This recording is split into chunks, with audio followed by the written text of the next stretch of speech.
Hello everyone, আমার বরের কাণ্ড দেখো। এত বৃষ্টিতে সে গিয়েছিল বাজার। আর বাজার যাওয়ার কারণটা হচ্ছে এটা, কারণ তার ছেলে বলেছে আমার জন্য একটা কেক নিয়ে আসবা।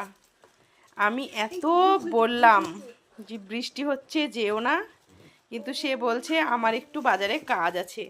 আর কাজটা হচ্ছে এটা, তার ছেলের জন্য আজকেই কেকটা আনতে হবে। দেখো কেক নিয়ে চলে এসেছে। আর এখানে এনেছে কি সেটাই তোমাদেরকে দেখাই। এখানে নিয়ে এসেছে কফি, কলা, ওটাতে কি আছে দেখি, ঠান্ডা দুধের প্যাকেট।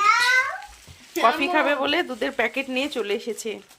এত বৃষ্টিতে আমার বরের কাণ্ড দেখো, ছেলে যেটাই খেতে চাইবে সেটাই ওকে সঙ্গে সঙ্গে দিতে হবে।